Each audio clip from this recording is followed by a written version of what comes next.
कुमार नामकरण, धात्री व्यवस्था, कुमारागार एवं कुमार परिचर्या।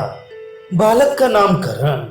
10वें दिन पुत्र के साथ प्रसूता स्त्री सर्वगंध की औषधियों, सफेद सरसों और लोथ से संस्कारित जल से स्नान कर हल्के जो फटे ना हो अर्थात नूतन पवित्र वस्त्र धारण कर पवित्र मन के अनुकूल हल्का नाना प्रकार के आभूषणों को धारण कर मांगलिक वस्तुओं का स्पर्श कर उचित देवता की पूजा कर अर्थात बालक का जिस नक्षत्र में जन्म हुआ हो उस नक्षत्र का जो देवता हो उसकी विधिवत पूजा कर, या जिस मनुष्य का जो कुल देवता हो उसकी पूजा कर। शिखाधारी, श्वेत वस्त्रधारी, विकृत अंग, न्यून या अधिक अंग से रहित ब्राह्मणों की पूजा कर और युक्त ब्राह्मणों से सस्ती वाचन कराकर नूतन पवित्र बिना फटे हुए वस्त्र से कुमार को आच्छादित कर पूर्व दिशा या उत्तर दिशा में सिर कर शयन कराकर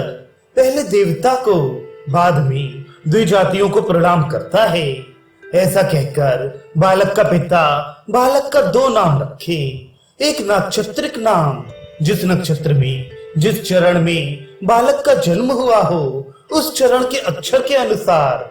जैसे अश्विनी नक्षत्र के प्रथम चरण में जन्म है तो चूचे, चोला, अश्विनी चू अक्षर प्रथम चरण का है अतः चूड़ामणि राशि नाम रखे।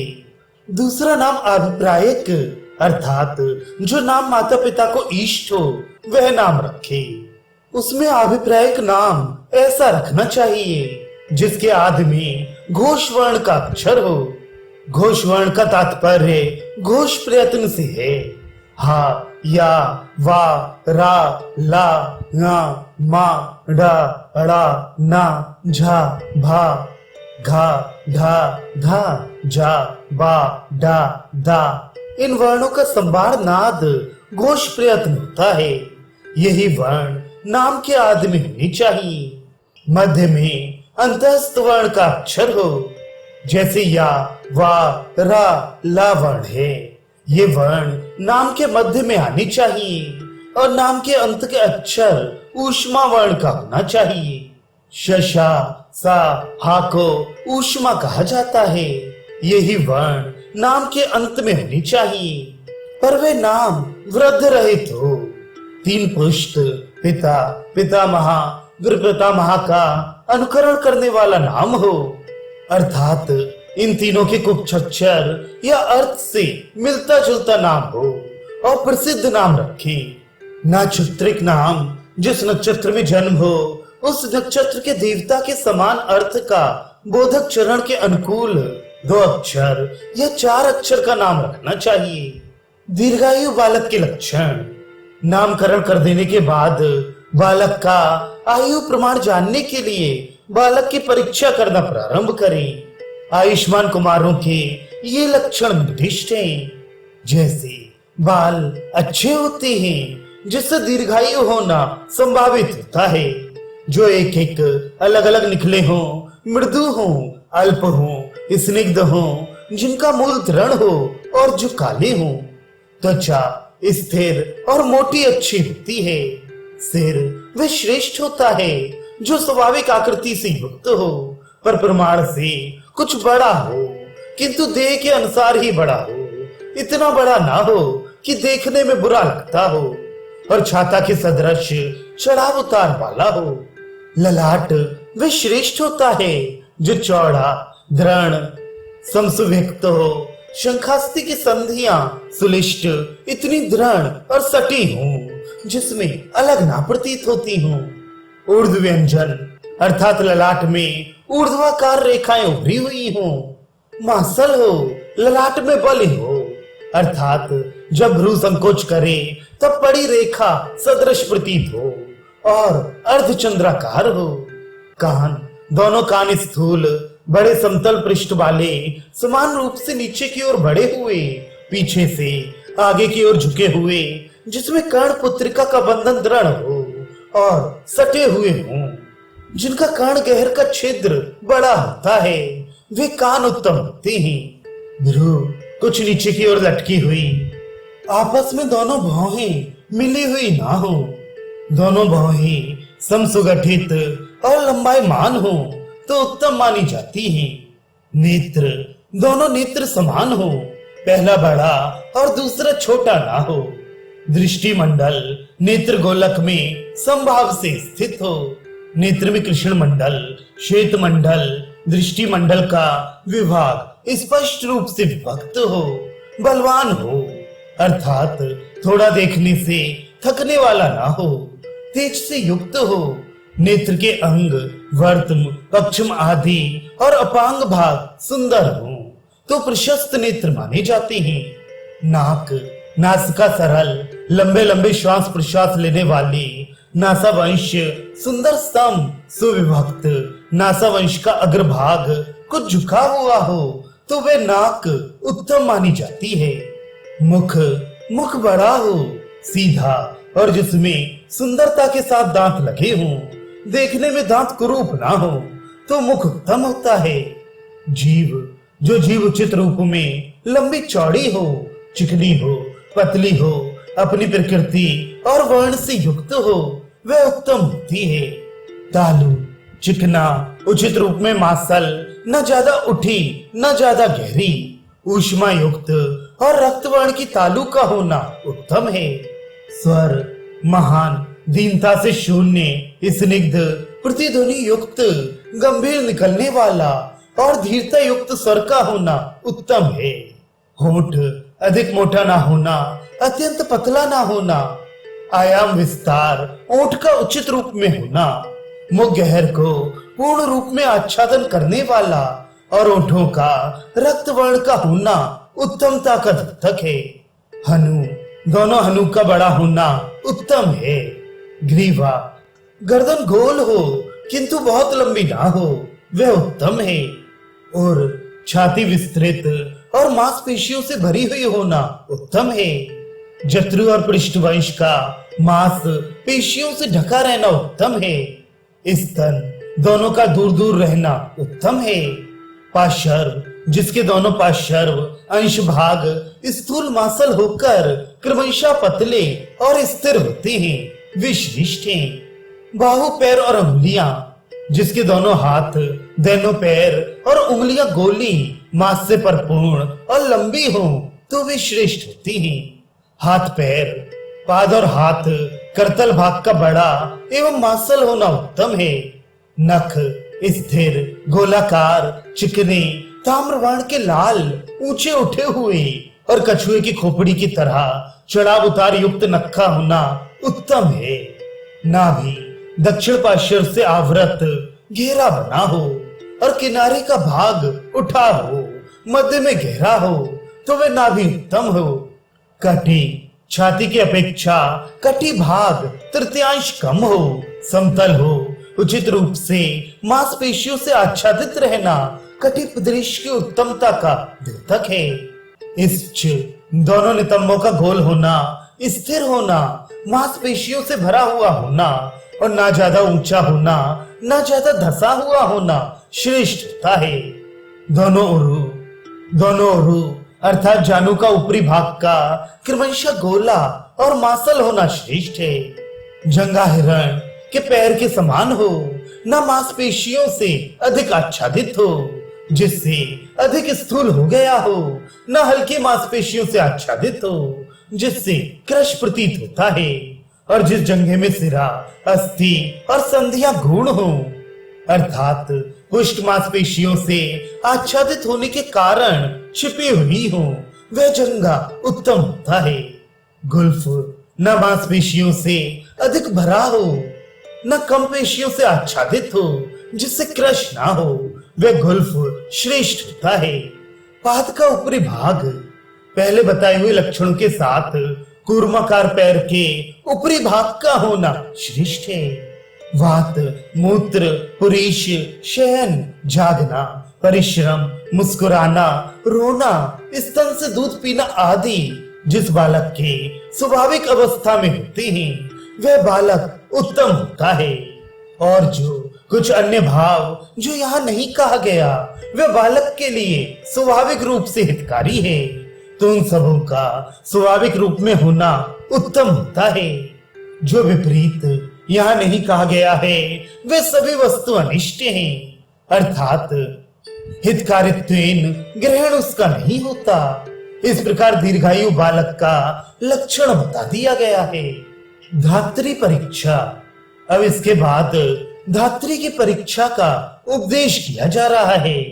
वैद्य धाय को लाने को कहे, जो धाय बालक के समान वर्ण की हो, अर्थात ब्राह्मण वर्ण के लिए ब्राह्मण, क्षत्रिय के लिए क्षत्रिय, वैश्य के लिए वैश्य धाया, शूद्र के लिए शूद्रा और अंत्यज वर्ण के लिए अंत्यज धाय श्रेष्ठ होती है।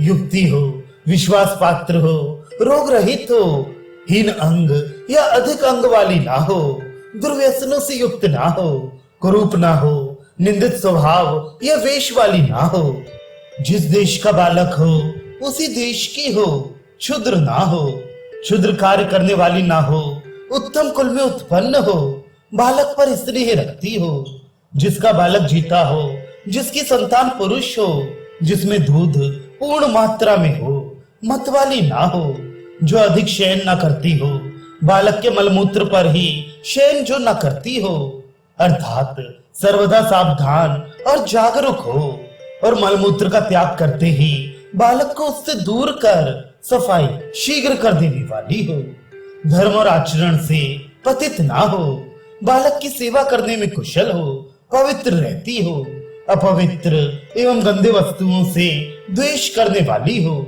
जिसके स्तन और दूध दोनों अपने शुभ गुणों से युक्त हो, तो वह धात्री श्रेष्ठ होती है। अतः इसी प्रकार की धात्री लाओ, ऐसा बालक के पिता, माता एवं हितैषी बंधुओं से वैद्य कहे। स्तन की उत्तमता। स्तन अधिक ऊर्ध ना हो, अधिक लंबे ना हो, अधिक कृश ना हो, अधिक मोटे ना हो, और स्तन में स्तन चूचक उचित रूप से कुछ ऊंचा उठा हुआ हो, एवं ऐसा स्तन सुचूचक हो कि बालक अपने मुख में लगाकर सुखपूर्वक दूध पी सके। ऐसे स्तन उत्तम माने जाते हैं।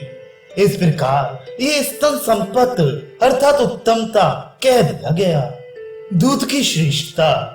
जिस दूध का वर्ण, गंध, रस एवं स्पर्श प्रकृत रूप में हो, जो दूध जलयुक्त पात्र में दुहा जाए और वह दूध जल में मिल जाए, तो वह उत्तम होने के कारण पुष्टिकर एवं आरोग्यकर होता है। यही दूध की संपत्ति है। अशुद्ध दूध के लक्षण। ऊपर बताए हुए लक्षणों से भिन्न लक्षण वाला दूध विकृत समझना चाहिए। उसका यह भेद होता है। वात से विकृत दूध का लक्षण। दूध श्याव या लाल वर्ण का हो, कषाय अनुरस हो, पीने के अंत में कषाय प्रतीत होता हो, विशद हो, उसमें किसी भी गंध का परिज्ञान ना हो, रुक्ष हो, अधिक पतला हो, फेनी युक्त हो, लघु हो, जिसके पीने से तृप्ति ना हो, जो पीने पर बालक को क्रश करता हो, संपूर्ण वात विकारों को उत्पन्न करने वाला हो। ऐसे दूध को वात से दुष्ट समझना चाहिए। पित्त दुष्ट। जो दूध काला, नीला, पीला, ताम्र वर्ण का हो, जिसका अनुरस तिक्त, अम्ल और कटु हो, जिसमें सड़े मुर्दे की तरह और रक्त की तरह गंध आती है, अधिक गर्म हो और पित्तजन्य विकारों को उत्पन्न करने वाला हो, उस दूध को पित्त से दूषित जानना चाहिए। कफ दुष्ट। जो अत्यंत श्वेत हो, अत्यंत मधुर हो, जिसका अनुरस लवण हो, जिसमें घृत, तेल, वसा, मज्जा की गंध आती हो, जो पिच्छिल हो, तंतु युक्त हो, जो जलयुक्त पात्र में छोड़ने पर नीचे बैठ जाए, और जो कफजन्य विकार को उत्पन्न करने वाला हो, उसे कफ से दुष्ट जानना चाहिए। क्षीर दोष की चिकित्सा। उपर्युक्त तीनों प्रकार के दूध के दोषों के प्रत्येक भेद का विचार करके जिस दोष से जो दूध दुष्ट हो, उस दोष की चिकित्सा विचार कर वमन, विरेचन, आस्थापन, अनुवासन इनका विभाग कर, अर्थात जिस धात्री के लिए दोषानुकूल जो उपयुक्त हो उसका विचार कर चिकित्सा करने से उसकी शांति होती है। दुष्ट दूध वाली धात्री का पान और आहार के लिए जौ, गेहूं, चावल, साठी का चावल, मूंग, मटर, कुल्थी, सुरा, सौवीर, मेरे, मेदक, लहसुन और करंज देना चाहिए। इस खान पान को दोषानुकूल दूषित दूध का विचार कर प्रयोग करना चाहिए। पाठा, सौंठ, देवदारू, नागरमोथा, मूरवा, गुडुची, इंद्रियव, चिरायता, कुटकी और सारिवा इन द्रव्यों का क्वाथ पान कराना चाहिए तथा इससे अन्य द्रव्य जो तिक्त, कषाय, कटु और मधुर रस वाले हैं उनका भी प्रयोग करना चाहिए। पर दूध के विकार विशेष को अर्थात वात या पित्त या कफ से दूषित है इस बात को विचार कर और किस स्त्री के लिए किस मात्रा में प्रयोग करना चाहिए और किस औषध को किस काल में प्रयोग करना चाहिए इसका भी विचार कर लेना चाहिए। दुग्धोत्पादक द्रव्य सीधु नामक मदिरा को छोड़कर जितनी मदिरा होती है वे सभी दुग्धोत्पादक होती है। ग्राम में आनूप और औदक शाक, धान्य और मांस दूध को उत्पन्न करते हैं और प्रायः द्रव, मधुर, अम्ल, लवण आहार एवं दूध वाली औषधियां जिन द्रव्यों में दूध की मात्रा अधिक होती है जैसे क्षीर विदारी, दूध का पीना, परिश्रम न करना, सामान्यतः ये सभी दूध उत्पन्न करने वाली हैं। विशेषकर वीरण, साठी का चावल, धान का चावल, ईख, इक्षु बालिका, दर्भ, कुश, कास, गोनरख, सुगंध तृण, हरद्वारी तृण इन औषधि द्रव्यों के मूल का क्वाथ बनाकर पिलाना चाहिए। इससे दुग्धोत्पत्ति होती है। धात्री कर्म, जब धात्री अधिक मधुर और शुद्ध दूध वाली मिल जाए तो दूध पिलाने के पूर्व स्नान कर ले, अपने शरीर एवं स्तन मंडल पर चंदन का लेप कर ले और सफेद धुला हुआ वस्त्र धारण कर दिव्य औषधि ब्राह्मी, शतवीर्या, सहस्त्रवीर्या, अमोघा, गुडुची, हर, अरिष्टा, महाबला, वाराही कंद इन 10 औषधियों को या जो उपलब्ध हो सके उन औषधियों को धारण कर पूर्व मुख बैठकर बालक को पहले दक्षिण स्तन का दूध पिलाए। इस प्रकार धात्री कर्म बताया गया है। कुमारागार वर्णन। अब इसके बाद बालक के रहने वाले घर की विधि का व्याख्यान करेंगे।